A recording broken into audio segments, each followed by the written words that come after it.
Sekali lagi, jangan nama, jangan kayak si itu ya, nggak usah ya. Ketahuan selingkuh. Kan kenapa dia stres? Salah fokus.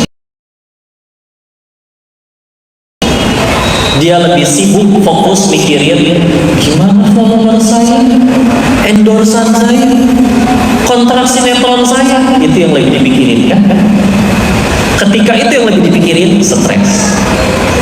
Apa dong yang seharusnya dipikirin? Gimana caranya gara-gara ketahuan ini saya jadi diampuni Allah? Itu lebih benar-benar.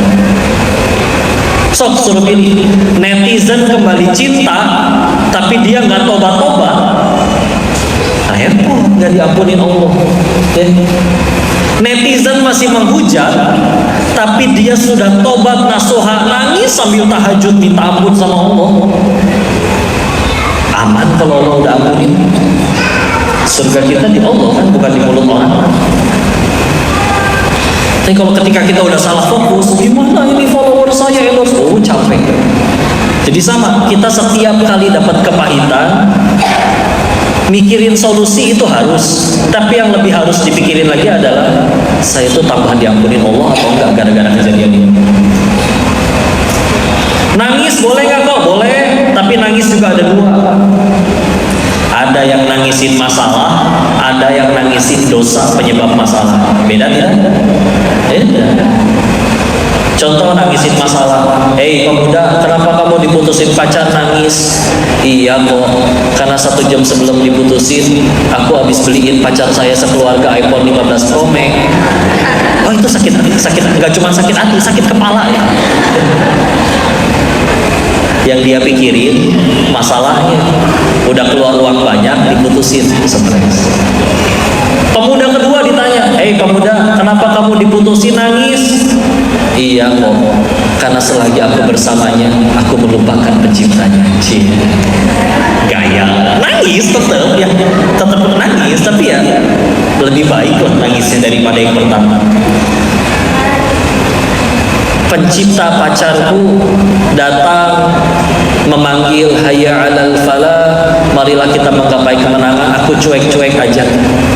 Tapi pacarku minta dibeliin jajan seblak tengah malam, aku berangkat hujan-hujanan.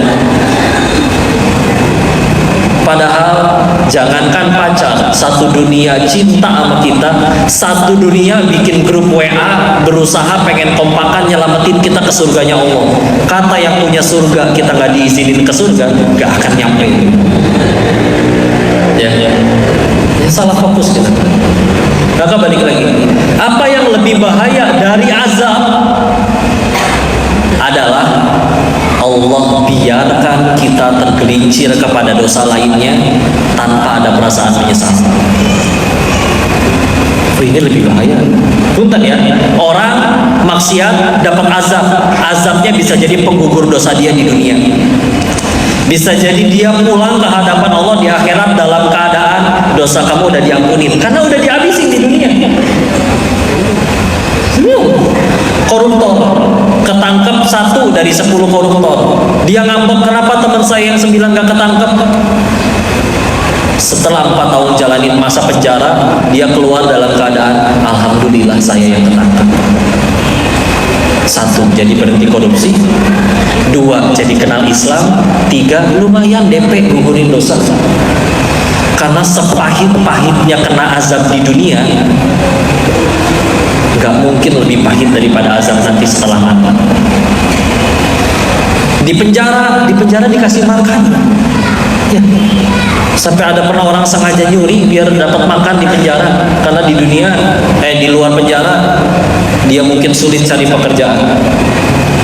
Segalau-galaunya kalian dengan urusan kalian apapun, insya Allah tidurnya masih di atas kasur kan? Iya. Lapar buka kulkas masih ada kan, kembang kol doang kan? Ya, insya Allah ada. Gak kepanasan, gak kehujanan. Ya. Jadi yang lebih bahaya dibiarkan oleh Allah berbuat maksiat tanpa ada perasaan menyesal. Berarti kan sama aja kayak apa? Sama aja kayak nabung kuota siksaan buat nanti di alam setelah kematian. Ya. Sedangkan Seperti apa sih kok seringan-ringannya hukuman di neraka? Kalau Rasulullah Muhammad SAW bersabda yang maknanya dalam suatu hadis, yaitu seperti dia dipakaikan sendal dari api neraka. Saking panasnya sendal dari api neraka tersebut, itu sampai membuat otaknya meleleh. Dan itu adalah seringan-ringannya siksa neraka. Dan jangan bandingin panasnya di situ dengan di sini ya. Kan Nabi juga mengingatkan di hadis yang lain bahwa cuaca yang amat sangat panas itu sebetulnya adalah hembusan dari api neraka jahanam. Ya, sahih hadis ini. Ya. Jadi kalau misalkan kayak Punten kemarin dapat info teman-teman kita yang nunaiin ibadah haji itu sampai 51,8 derajat rekornya. Kalau pengen tahu gimana, ya panasin air aja sampai setengah mendidih, celupin segitu panas. Ya. Kalau benar-benar masih nggak kebayang, nanti ke Damri cari bus yang lagi nyala, diem di belakang knalpotnya, kayak gitu, kayak gitu rasanya, ya, diem di depan knalpot bus kayak gitu panas, ya. Nah Bogor kan adem ya, alhamdulillah. Maka itu adalah hembusan api neraka jahanam, dan hembusannya aja seperti itu. Sampai ada yang menyebutkan, ya kalau pengen ngerasain ya panasnya dunia di titik terpanasnya planet bumi dikalikan dengan 99 kali lipatnya aja, nah kira-kira segitu panas. Ya. Jadi itu dia, lihat ya di film itu akhirnya apa? Pertama kali nggak sengaja ketemu di dapur, istighfar dulu ya. Tapi ketika udah ya akhirnya berlarut-larut, ya sudah akhirnya nggak ada perasaan menyesal lagi. Karena memang kalaupun ada yang harus kita lakuin, setiap kali habis maksiat kita nggak langsung mati, ya tobat. Ya. Karena kalau tidak segera ditobati, ini hati kita tuh punya alarm, punya nurani. Ya, dia akan bunyi dalam hati kita sekencang-kencangnya setiap kali kita ngelakuin hal yang nggak boleh. Ya. Pulang dari sini tiba-tiba ngambil sendal orang, was-was tuh bunyi hati, gimana nih orang tahu begitu ditoel, enggak ini bukan sendal kamu kok, nggak ada yang nanya padahal ya. Tapi karena lagi was-was keceplosan. Ya. Ketika akhirnya dia bunyi enggak diwarok, ibarat alarmnya dilemparin ke sumur, dikasih satu cangkul tanah, ngelakuin lagi nggak diwarok lagi, ditimpa lagi dengan secangkul tanah lagi, sampai kalau lama-lama dia terkubur nggak akan kedengaran sama sekali, sehingga akhirnya udah ya, dianggap seperti bukan dosa. Dan ini pun hati-hati dengan circle ya. Punten, misalkan kalian di kelas nggak bikin PR, panik, tapi datang teman berduyun-duyun satu persatu sampai penuh satu kelas. Setiap kali ada teman datang kita tanya, bikin PR nggak? Nggak. Bikin PR nggak? Nggak. Ternyata satu kelas 30 orang, 28 nggak bikin PR, pasti paniknya hilang. Nggak tegang lagi, karena ternyata banyakan yang nggak bikin. Nah itu dia, hati-hati. Aduh pacaran tuh ya aku takut tapi naksir banget nih. Lihat hidungnya kayak perosotan TK, masya Allah. Alisnya kayak ulat bulu, masya Allah. Nih dan dia naksir aku lagi. Aduh tapi boleh nggak ya terima dia jadi pacar? Kalau circle-nya lagi pacaran semua, udah ompong. Terima bos, sikat miring ya. Tapi kalau sekelilingnya setiap kali ditanya pendapat, jawabannya astagfirullahaladzim, kamu berdosa banget ya, ya walaupun bahasanya mungkin kurang enakin, tapi kan bikin dia juga ya. Udahlah, meskipun dia tinggi, putih, langsing, ya mirip-mirip bihun ya. Tapi kalau ngajaknya maksiat, halalkan atau tinggalkan, gaya ya. Tapi masih di stalkingin IG-nya ya. Masya Allah. Nah ini dia teman-teman ya. Guru kami ngingetin lagi hal seperti ini. Kalau kita ngelakuin dosa, terus terus menerus dan enggak ditobat-tobatin, pilihannya cuma dua. Satu, Allah buka kayak di film itu, akhirnya kebuka, aib dong, malu dong. Apalagi misalkan dia public figure, ya, tahu-tahu dia mohon maaf selingkuh atau bikin dosa apapun, ketahuan, berhenti kan selingkuhnya. Karena memang kalau emang pengingat nasihat dari agama gak mempan atau nuraninya udah gak mempan, mau gak mau aibnya dibuka. Karena bisa jadi gara-gara itu dia masih mikirin mulut orang, dia dihujat, dia berhenti. Ya. Lihat punten, gak sedikit artis yang berhenti dari maksiatnya ketika sudah kebuka ke publik. Ya udah, karena Tuhannya masih mulut orang, makanya ketika mulut orang menghinanya, dia berhenti.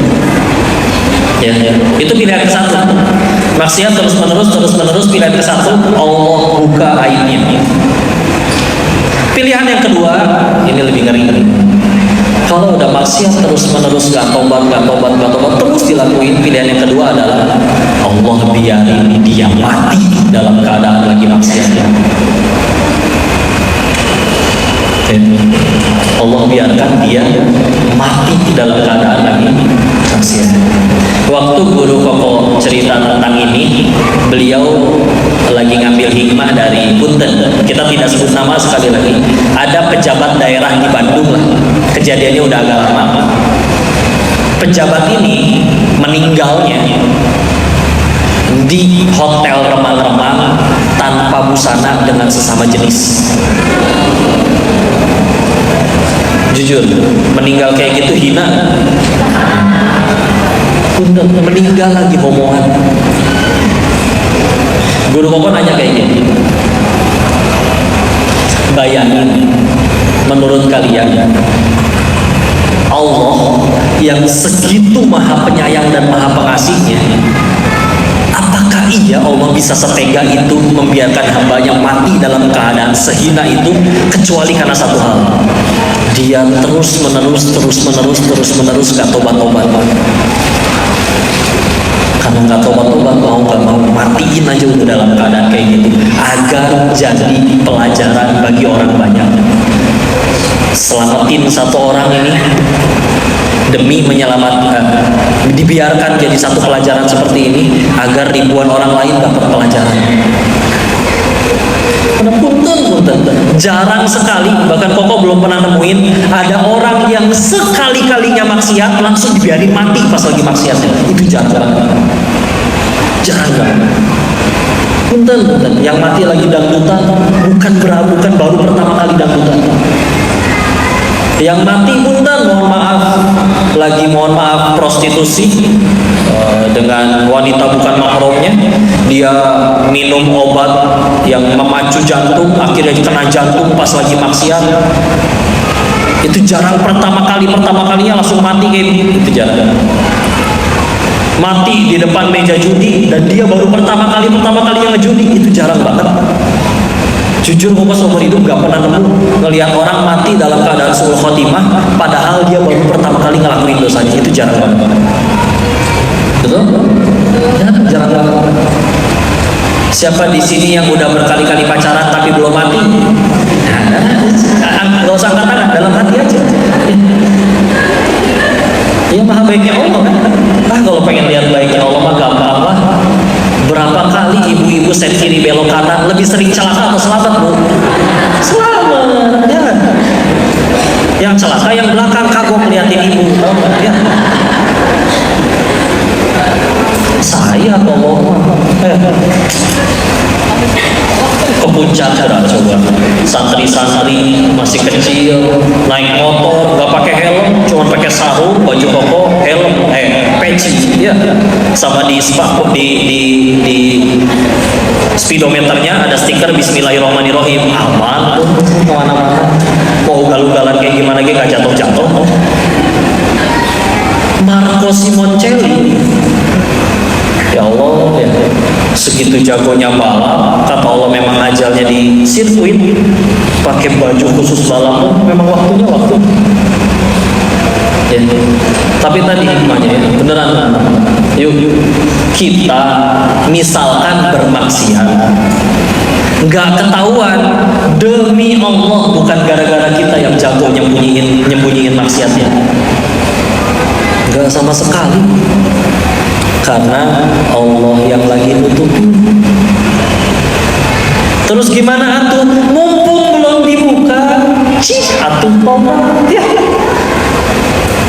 Karena kalau nggak pilihannya dua tadi, Allah buka nih atau mati pas lagi maksiat.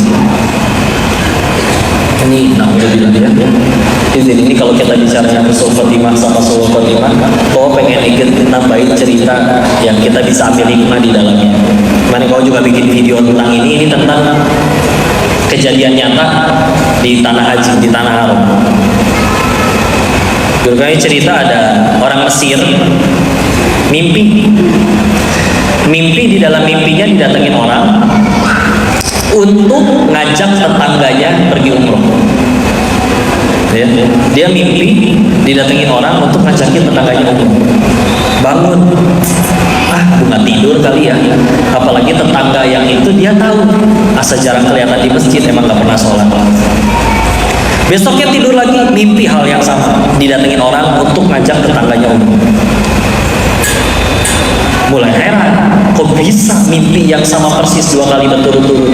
Akhirnya tanya ke gurunya bilang kayak gini, nanti malam coba lihat lagi, kalau masih mimpi hal yang sama, udah bisa jadi petunjuk dari Allah, ajak tetanggamu. Mimpi lagi malamnya, tidur mimpi lagi, mimpinya persis sama. Maka bangun, siap-siap ya, dia sholat segala macam, langsung datengin rumah tetangganya yang 3 kali diminta untuk diajak umroh. Assalamualaikum, waalaikumsalam warahmatullahi wabarakatuh. Persilakan masuk, saling menyapa, dan akhirnya setelah duduk di ruang tamunya mulai ngobrol. Ya tumben, kok tiba-tiba datang? Iya, saya pengen ngajak bapak umroh. Si bapak yang ini juga kaget. Bukan mau nolak, tapi saya boro-boro umroh, sholat aja saya nggak tahu caranya. Saya ajarin Pak, saya nggak tahu cara sholat loh Pak. Saya cara wudhu juga nggak tahu. Saya ajarin, tolong jangan ditolak. Saya udah bertekad, saya siap pesenin, saya biayain seluruh biayanya, dan saya sendiri yang nemenin, dampingin dari berangkat sampai pulang. Tolong jangan ditolak. Ada yang nggak tahu, ada yang mau ditanya, saya siap bantuin. Ya sudah, kalau udah kayak begitu, bismillah. Dan semenjak hari itu dia mulai browsing, tanya-tanyanya tentang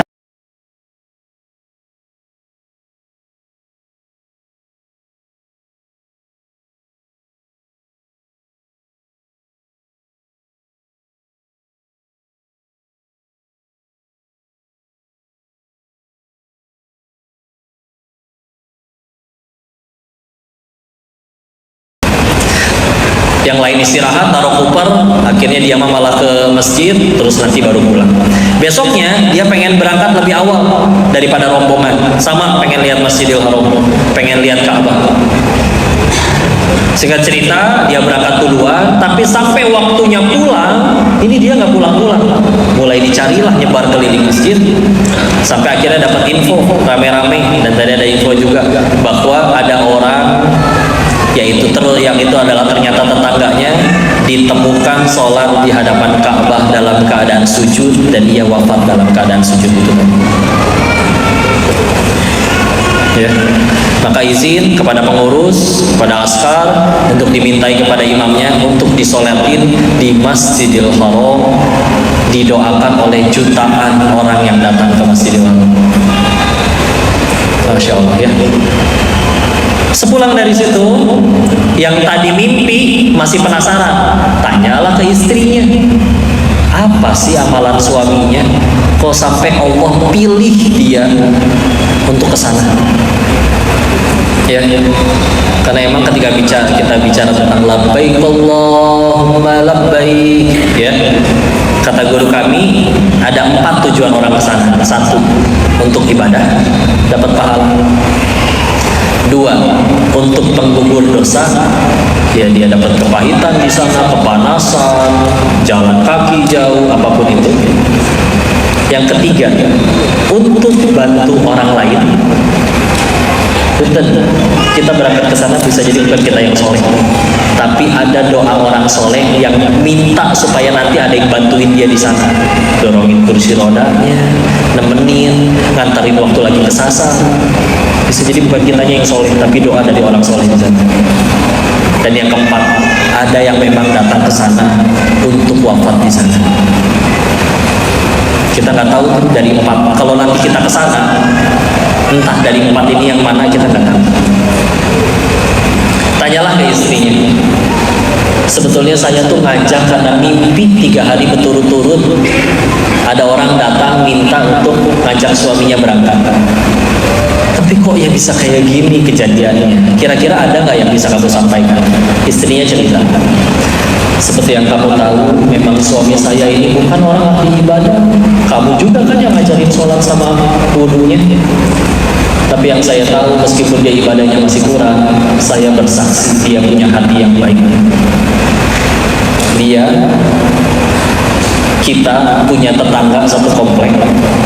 Nenek-nenek tinggal sebatang kara. Suami saya pernah berjanji untuk membagi sebagian dari gajinya rutin setiap bulan.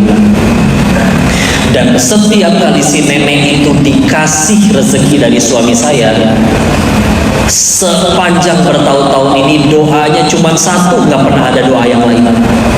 Si nenek ini selalu mendoakan, semoga engkau husnul khotimah. Apa hikmahnya? Satu, kita nggak pernah tahu matinya orang kayak gimana. Sederhana, kita lihat orang maksiat, orang itu nggak langsung mati pas lagi maksiat, berarti Allah masih nungguin dia tobat, udah gitu aja. Ingat kan Allah berfirman di Quran surat 35, surat Fatir ayat 45, ayat terakhirnya 35.245. Nah, kalau pengen ditulisnya gampang ya, 35.245 surat Fatir ayat terakhir sebelum Yasin. Ya. Buka deh biar sama-sama baca. Ya, sok enggak. Boleh di Quran di handphone, Quran surat 35 ayat 45. Ketemu?